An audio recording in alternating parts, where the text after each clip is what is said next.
যারা ভাবছেন যে ডিভোর্স নিবেন, আসলে আমি ওই সমস্ত স্বামী স্ত্রীকে বলবো যে কখনো ডিভোর্সের নামের ওই সিদ্ধান্তটা নিবেন না। কারণ ডিভোর্স নিলে হয়তোবা আপনিও জিতে যাবেন এবং আপনার স্ত্রীও জিতে যাবে।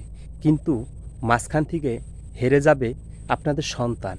কারণ আপনারা দুজন দুজনার মতন নতুন করে আবার সংসার পাবেন।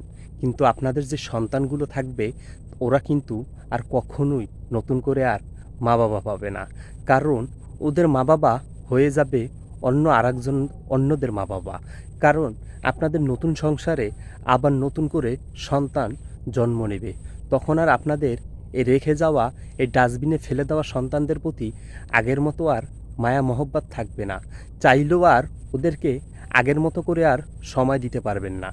তাই বলবো ডিভোর্সে আপনারা জিতে গেলেও আপনাদের সন্তানরা ঠিকই হেরে যাবে।